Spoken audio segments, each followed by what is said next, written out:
નમસ્કાર ખેડૂત મિત્રો, ખેડૂત પાઠશાળામાંથી હું જિગ્નેશ અડિયા તમારું હાર્દિક સ્વાગત કરું છું। ખેડૂત મિત્રો, આપણે કોઈ પણ પાક હોય અથવા કોઈ પણ છોડ હોય તો એમાં આપણે અલગ અલગ પ્રકારના ખાતરોનો ઉપયોગ કરતા હોઈએ છીએ, પણ ખાતરને લગતી પણ ઘણી બધી એવી માહિતી છે જે આપણે જાણતા નથી અને એ જાણવાની આપણે ખાસ જરૂર છે। હવે એમાં આપણે ફોસ્ફરસ વાળા ખાતરની વાત કરીએ, જેમ કે ડીએપી છે, પછી 20-20-0-13 છે, 12-32-16 છે। તો આવા બધા ખાતરોની તમે જે થેલી આવે છે, જે ખાતરની બેગ આવે છે, એની ઉપર તમે જોશો તો તમને આવી રીતના કંઈક લખેલું દેખાશે, PT, PCS અને PWS। તો ખેડૂત મિત્રો, તમે આપણે ડીએપી ખાતરની જ વાત કરીએ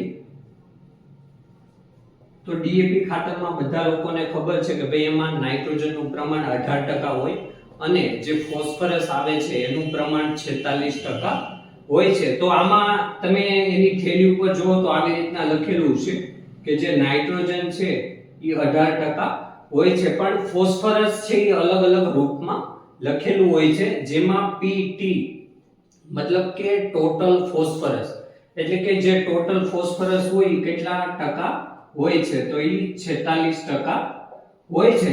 પણ જ્યારે તમે બીજું ફોસ્ફરસના રૂપની વાત કરશો તો એ છે PCS, મતલબ કે સિટ્રેટ સોલ્યુબલ, એટલે કે જે આપણે જે સિટ્રિક એસિડ આવે છે જે આપણને લીંબુમાં, નારંગીમાં એમાંથી મળતું હોય છે, અથવા તમે લીંબુના ફૂલ લઈ લો તો એનું જે દ્રાવણ હોય છે એમાં પણ સિટ્રિક એસિડ હોય છે।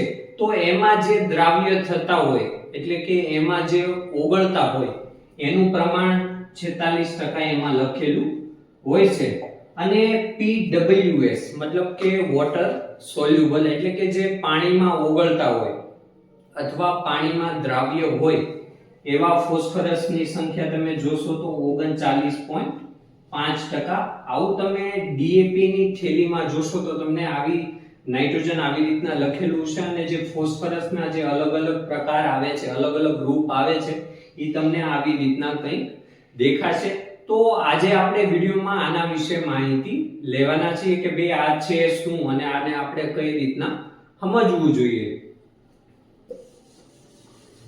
તો ખેડૂત મિત્રો, આપણે આ જાણીએ એના પહેલા એ જાણવું ખાસ જરૂરી છે કે આપણો કોઈ પણ પાક હોય, કોઈ પણ છોડ હોય, એ જમીનમાંથી ફોસ્ફરસ છે એ કયા કયા રૂપમાં લેતું હોય છે।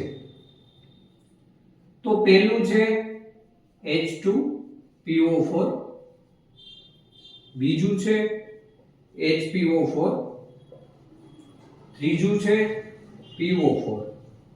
ખેડૂત મિત્રો, આ થોડું અઘરું છે, પણ આના વિશે આપણે જાણવું, આના વિશે માહિતી લેવી ખાસ જરૂરી છે। તો કોઈ પણ ફોસ્ફરસ હોય ઈ આના રૂપમાં હોય તો ઈ હોય છે પાણી દ્રાવ્ય હોય છે, એટલે કે આરામથી જે ફોસ્ફરસ હોય એ પાણીમાં ઓગળી જતો હોય છે। તો જે આ ફોસ્ફરસનું રૂપ આવે ઈ વોટર સોલ્યુબલના રૂપમાં આવતું હોય છે, એટલે કે આપણે 46% ફોસ્ફરસ નાખીએ તો એમાં જે 39.5% જે હોય છે એ તાત્કાલિક છોડને, જેવો એ પાણીમાં ઓગળશે એવો તાત્કાલિક છોડને મળી જશે।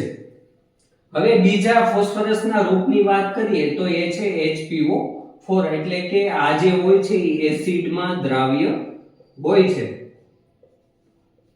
એટલે કે આ જે સિટ્રિક એસિડ આવે, આપણે જે લીંબુના ફૂલની વાત કરી, તો એવા એસિડ જે અમુક આપણે કેવું હોય કે ભાઈ જમીન હોય તો એમાં ઘણા આપણા જે પાકના મૂળ હોય એના દ્વારા પણ ઘણા ઓર્ગેનિક એસિડનું નિર્માણ થતું હોય છે, અને જે આપણા જે અગત્યના જે સૂક્ષ્મ જીવો હોય છે એ પણ ઘણા ઓર્ગેનિક એસિડનું નિર્માણ કરતા હોય છે।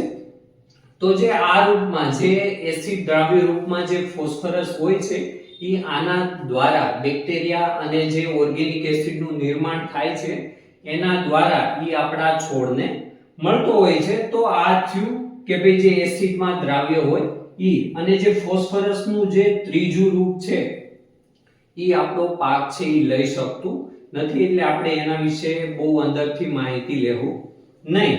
તો ખેડૂત મિત્રો, આ બે વાત થઈ કે ભાઈ પાણીમાં દ્રાવ્ય અને એસિડમાં દ્રાવ્ય. તો ખેડૂત મિત્રો, આપણે આની સરળ ભાષામાં માહિતી લઈએ કે ભાઈ આપણે જો 46% ફોસ્ફરસ હોય એ આપણે પાણીમાં નાખીએ અને એમાંથી જો 39.5% જે ઓગળી જાય છે એ પાણી દ્રાવ્ય છે, અને જે બાકીનો વધે 46 માંથી તમે આ 39.5% કાઢો તો એ જે 6.5% જેવું વધે એ એસિડમાં દ્રાવ્ય હોય છે. અને તમે ટોટલ મતલબ કે જે બી પાણીમાં જે દ્રાવ્ય થવાનું એ એસિડમાં દ્રાવ્ય થવાનું જ છે. એટલે જો આને આપણે સમજીએ કે ભાઈ જે ટોટલ ફોસ્ફરસ હોય એ 46% હોય છે અને એમાંથી જે એસિડ દ્રાવ્ય હોય એ 46% હોય, અને જે પાણી દ્રાવ્ય હોય કે જે પાણીમાં ઓગળીને આરામથી છોડને મળી જાય એનું પ્રમાણ હોય છે 39.5%. હવે ખેડૂત મિત્રો, આનું આ ઉદાહરણ આપણે બીજા ખાતરથી સમજીએ.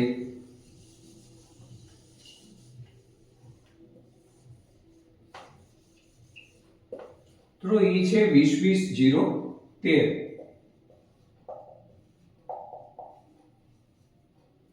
તો ખેડૂત મિત્રો, આ ખાતર આવે એમાં નાઇટ્રોજનનું પ્રમાણ 20% હોય છે, ફોસ્ફરસ 20% અને સલ્ફરનું પ્રમાણ હોય છે 13%. તો આની બેગમાં પણ તમે જોશો, આની થેલીમાં જોશો તો એવી રીતના લખેલું છે કે ભાઈ નાઇટ્રોજન છે એ 20% છે, પણ ફોસ્ફરસ હોય છે એ આપણે ટોટલ ફોસ્ફરસની વાત કરીએ તો 20% લખેલું હોય, અને જે એસિડમાં દ્રાવ્ય હોય એનું પ્રમાણ પણ 20% હોય છે. એટલે કે જેટલો ટોટલ ફોસ્ફરસ હોય એ બધો જે એસિડ હોય એમાં દ્રાવ્ય હોય છે, એટલે ટોટલ ફોસ્ફરસ હશે એટલું જે સિટ્રેટ સોલ્યુબલ જે એસિડમાં દ્રાવ્ય છે એનું પ્રમાણ એટલું જ હશે. પણ તમે જ્યારે પાણીમાં દ્રાવ્યની વાત કરશો તો એ છે 17%.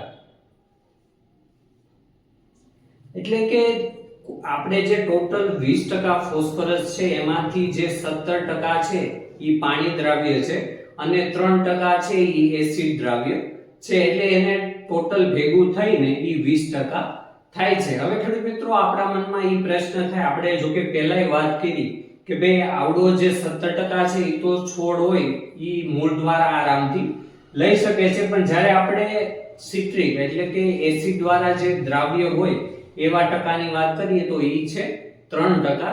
તો એ જ્યારે કોઈ પણ મૂળ દ્વારા અથવા બેક્ટેરિયા દ્વારા અથવા કોઈ પણ ફૂગ દ્વારા જ્યારે ઓર્ગેનિક એસિડનું નિર્માણ થાય, આ જે સિટ્રિક એસિડ જેવા ઓર્ગેનિક એસિડનું નિર્માણ થાય ત્યારે એ અદ્રાવ્ય રૂપમાંથી દ્રાવ્ય રૂપમાં ફેરવાતો હોય છે અને છોડ એ પછી આરામથી લઈ શકતો હોય છે. અને એના માટે આપણે ઘણીવાર એવું બી કહેતા હોઈએ કે ભાઈ જે પીએસબી બેક્ટેરિયા આવે, જે ફોસ્ફેટ સોલ્યુબલાઇઝિંગ બેક્ટેરિયા આવે પીએસબી, તો એનો આપણે ભલામણ કરતા હોઈએ છે કે ભાઈ ઘણો બધો એવો જમીનમાં આપણે ફોસ્ફરસ છે જે અદ્રાવ્ય રૂપમાં ફેરવાઈ ગયેલો છે અને એને આપણે દ્રાવ્ય રૂપમાં ફેરવવો હોય, છોડ જેવી રીતના લઈ શકે એ રૂપમાં જો ફેરવવો હોય તો આપણે એને એમાં ફોસ્ફરસ જે ફોસ્ફેટ સોલ્યુબલાઇઝિંગ બેક્ટેરિયા આવે એનો આપણે નાખવું જોઈએ. એના કારણે આપણે જે જમીનમાં જે ફોસ્ફરસ રહેલો છે એ આરામથી છોડને